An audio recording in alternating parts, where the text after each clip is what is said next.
When I first gave my son this particular book right here, he said in the beginning it was quite confusing, but as the book starts to get more in depth and it pretends to pan out to him, he said that it's actually really, really getting good. So again, I think that you guys should probably pick this up, not only for yourself, but my 15-year-old is actually reading this. And anytime I have my 15-year-old to read anything that may be on a scholarly level or scholastic level or high level, then I always give him a little small dictionary where he can reference that, not on a computer, not on a laptop, anything like that.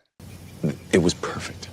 There are so many things that are facing America right now, and it's easily to be very distracted, whether it be the cost of living and the economy, dysfunctional government and polarization, immigration and border security, healthcare and social safety, climate change and environment, Elon Musk with his 59 turbines. We can go on and on and on. Gun violence and crime, the war with Iran.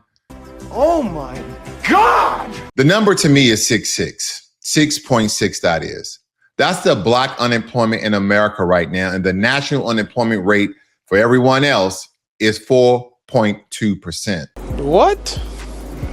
And I really want you guys to sit with that very large gap for a second, because here's the thing about the gap. It is not new to us, right? It's something that has been occurring in this country for quite some time. And even though they have initiatives where they were trying to do affirmative action and DEI and all these other things, critical race theory, they try to trump up all these particular things as if DEI helped the majority of Black people who actually wanted to work versus the majority of whites, Asian, Hispanic who didn't want to work. That's besides the truth, because here's the thing, ladies and gentlemen, this jingle words, these talking points that people now use, low IQ, DEI, they're just pejorative terms that they throw around with a masking tape of behind this is Black. That's stupid. See, this is the part that you should have full attention, because the Federal Reserve of the United States wrote it down quite plainly in their own report to Congress. They said that Black people continue to have higher unemployment and lower wages than white workers. They admitted it on the record in an official document. And then 2 days ago, a congresswoman stood up and asked the man in charge what he plans to do about it. And family, I need you to hear what he said back, because he didn't lie. He didn't even dodge the question, he even dodged the response. He said something much more revealing than either of those. Because on Tuesday, July 14th of this year, the House Financial Service Committee held a hearing. The witness was Kevin Warsh, the chairman of the Federal Reserve, delivering his first semi-annual monetary policy report to Congress since taking the job. Now, let me explain why the Fed matters more to your life than almost any politician you can name. The Federal Reserve has what's called a dual mandate. Congress gave it two jobs, not one, but two. Job one, keep prices stable. And we're talking about and referencing inflation. Job two, maximum employment. Get as many American workers, as the economy can handle. And some people say we have a lot of foreigners, whether it be legal and or illegal, inside of our workforce, and that is declining the amount of American workers inside of our workforce. Some people will take the racist route and say, oh, Black people are lazy. That's why their unemployment rate is 6.6%. Use your common sense. Ladies and gentlemen, two jobs, equal weight, written into federal law. So Congresswoman Ania Presley of Massachusetts gets her 5 minutes, and she opens with what she called an easy yes or no question. Are you committed to fulfilling the maximum employment requirement of the federal statutory mandate? That was her question. And Warsh says, and I'm quoting him directly here, Congresswoman, absolutely. We have no disfavor part of the job that you gave us. Come on now, dog. A landing page in 48 hours. A business site built right. An e-commerce store ready to take orders. Or a native iOS and Android app. Single code base, one studio. Lova builds it and keeps it running.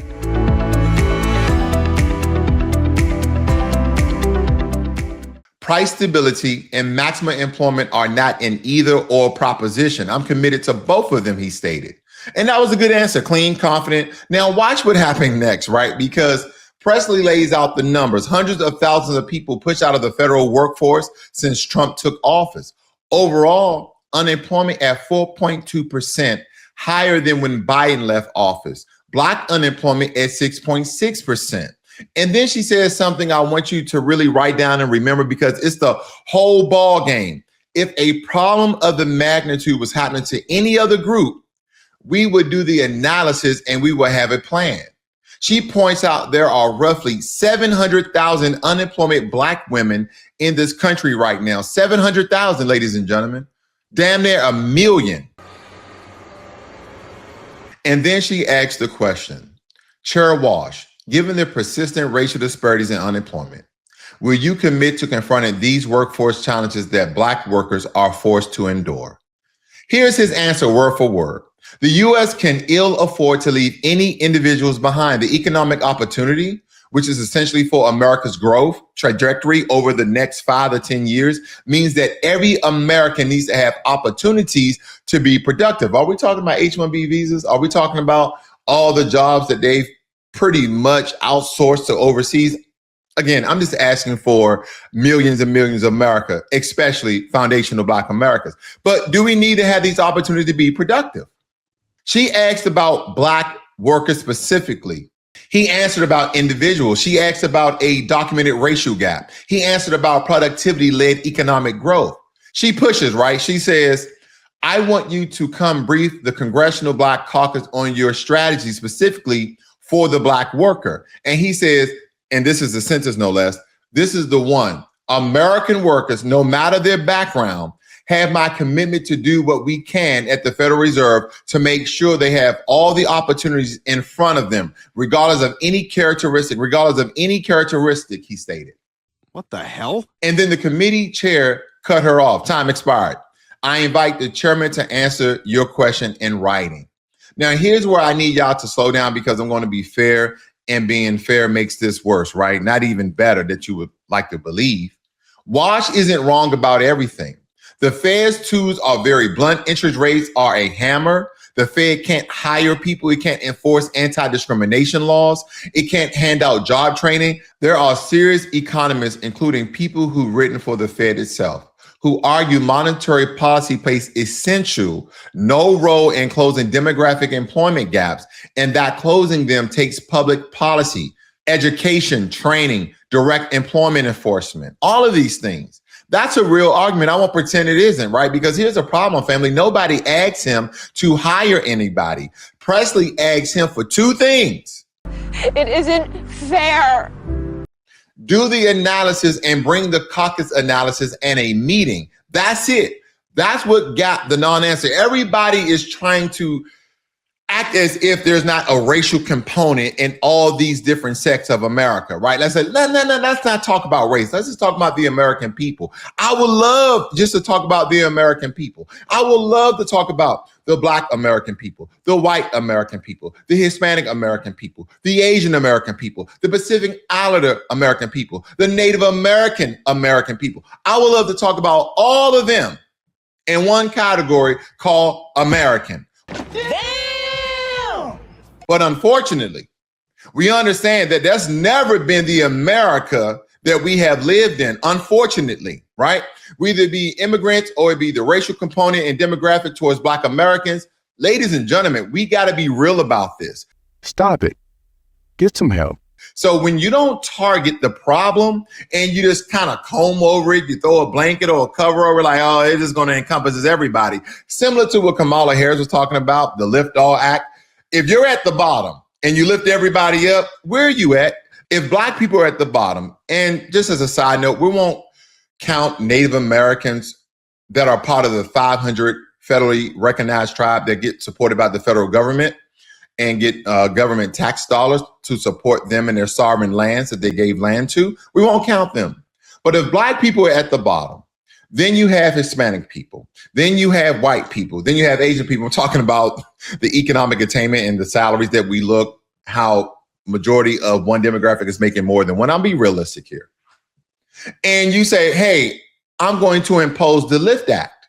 which is going to be for all Americans, right? So if you're at the bottom and you lift people up and there's a racial wealth gap, and the key term here is racial, it's not just a wealth gap, not because educational attainment, it's because of the systemic barriers that we've been having for hundreds of years since we landed in this country, since we've been colonized in this country. What?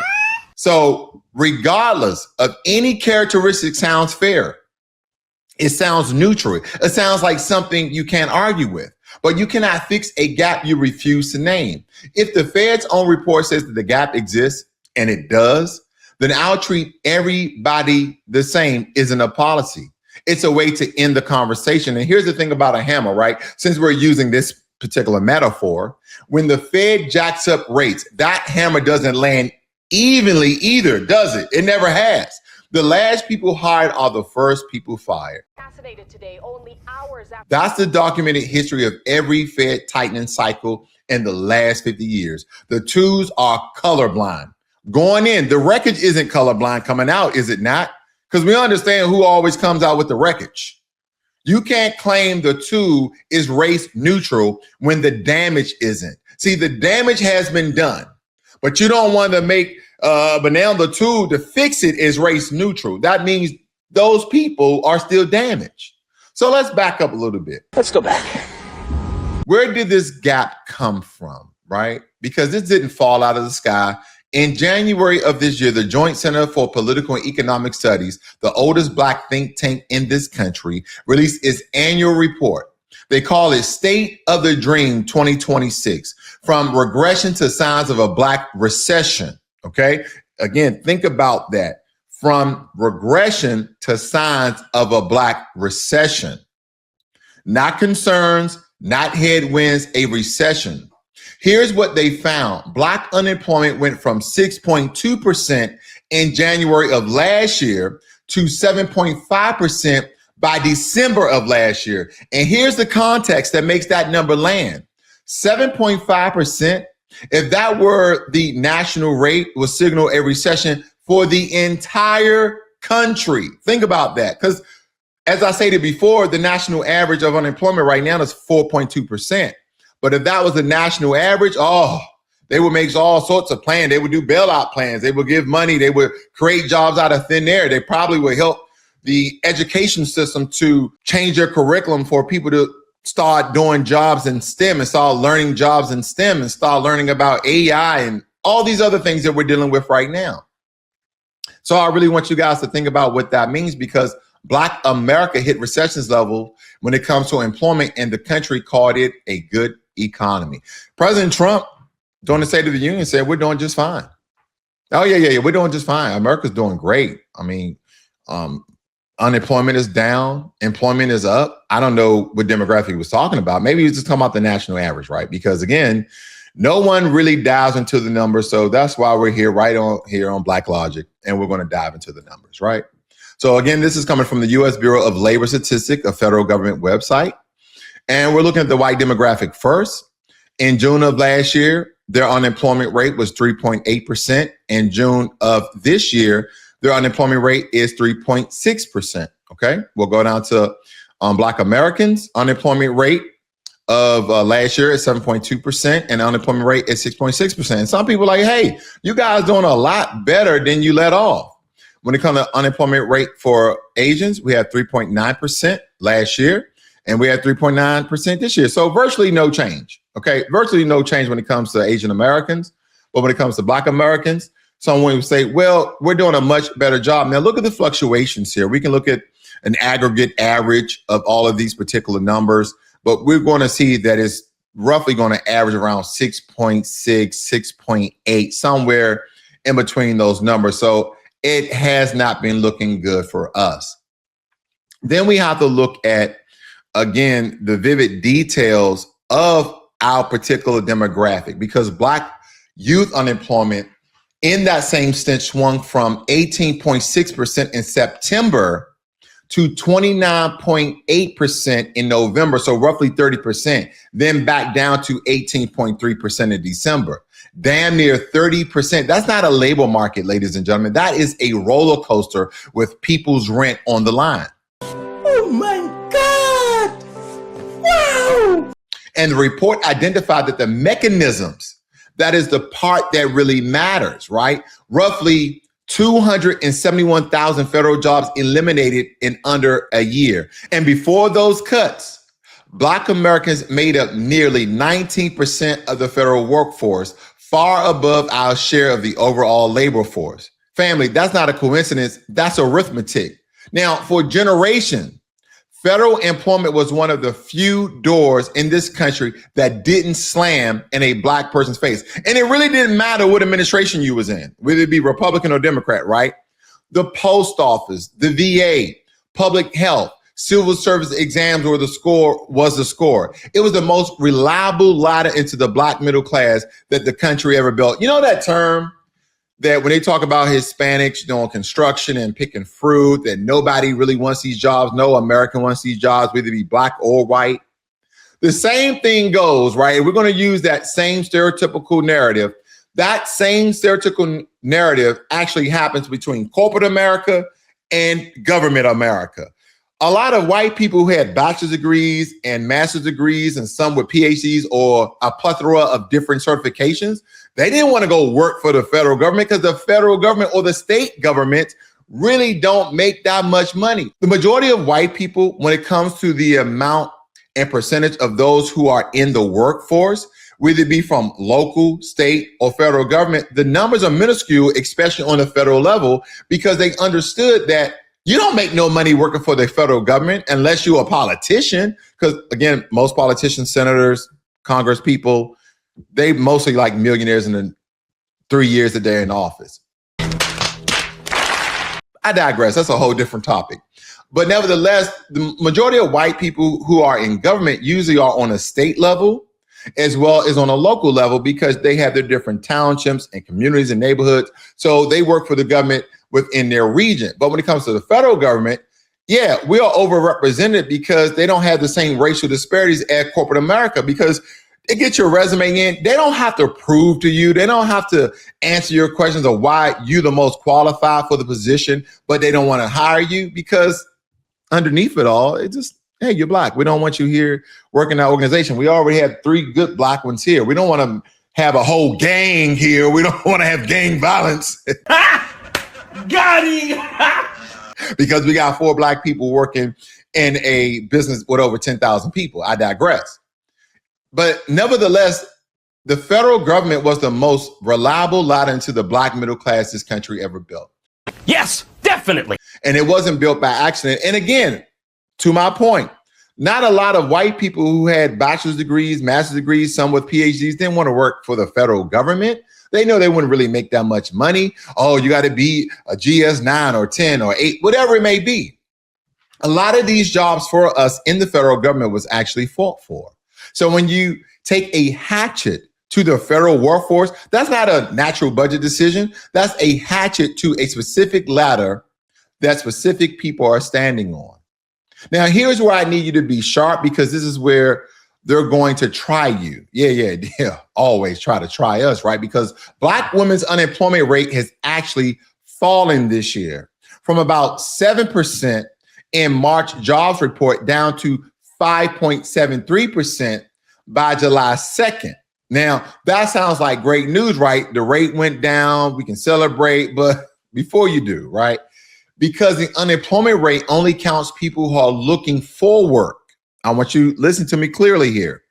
Because the unemployment rate only counts people who are looking for work. And what that data shows is that Black women's employment declined while labor force exit went up.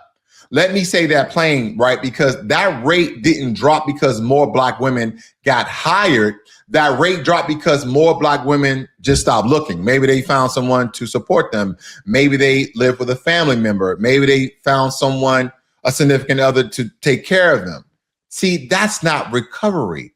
That is surrender. And it counts as an improvement of the chart. This is why you cannot take a headline number at face value.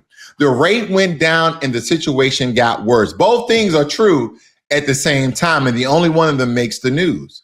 Now, Presley made an argument in that hearing that I want you to sit on for a moment here, because it's one that should move people who don't care about any of this on principle. She cited a figure: Black Americans held roughly 1.6 trillion in buying power in 2020.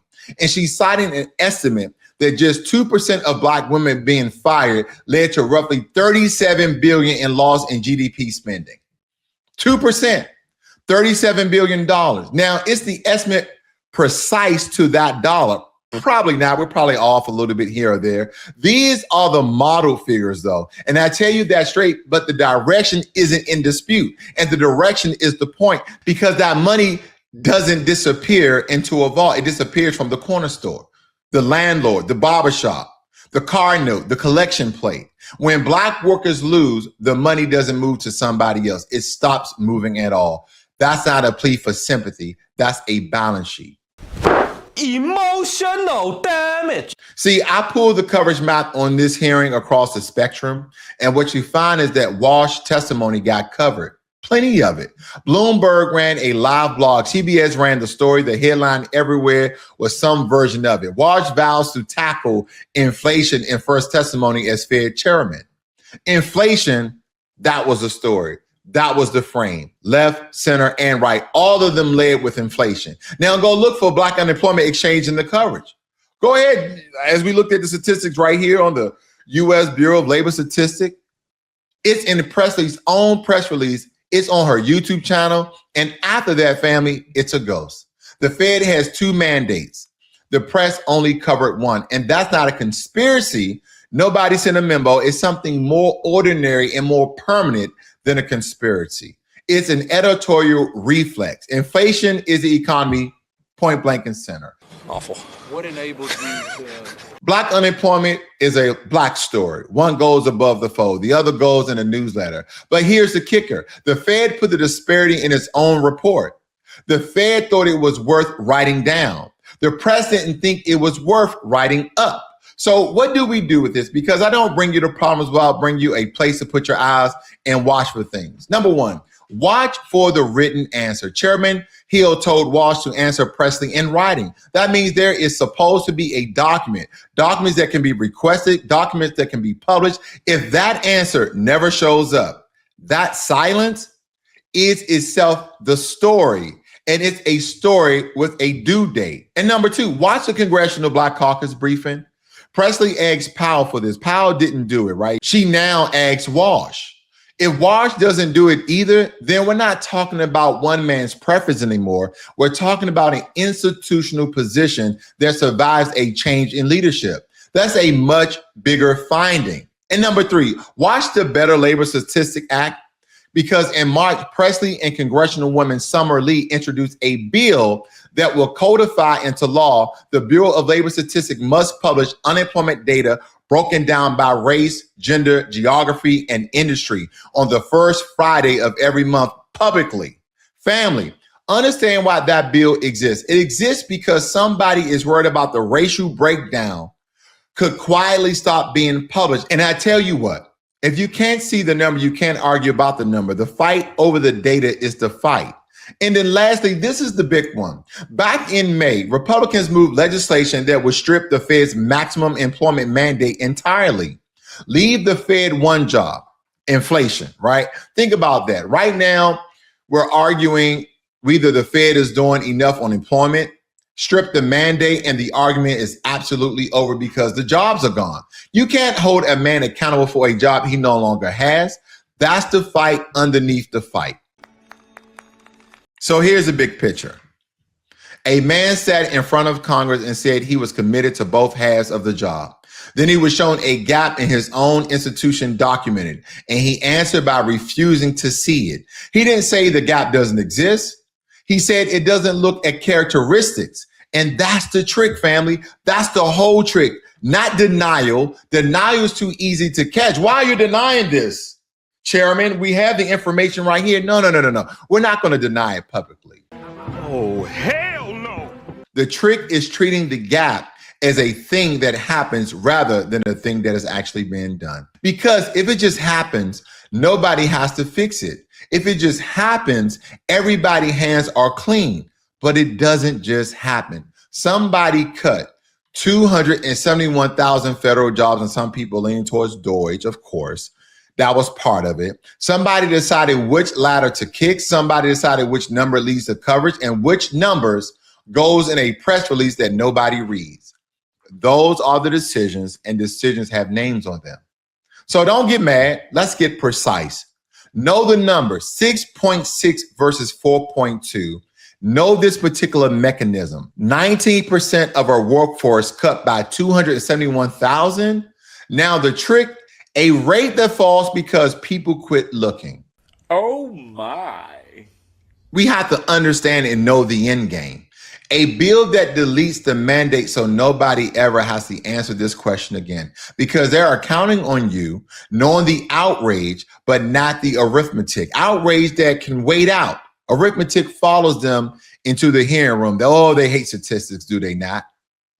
So nevertheless, drop your thoughts in the comments, hit the like button, subscribe to the channel, and share this with somebody who thinks that the economy is fine, because 6.6% of us, it isn't. And the Fed wrote that down themselves.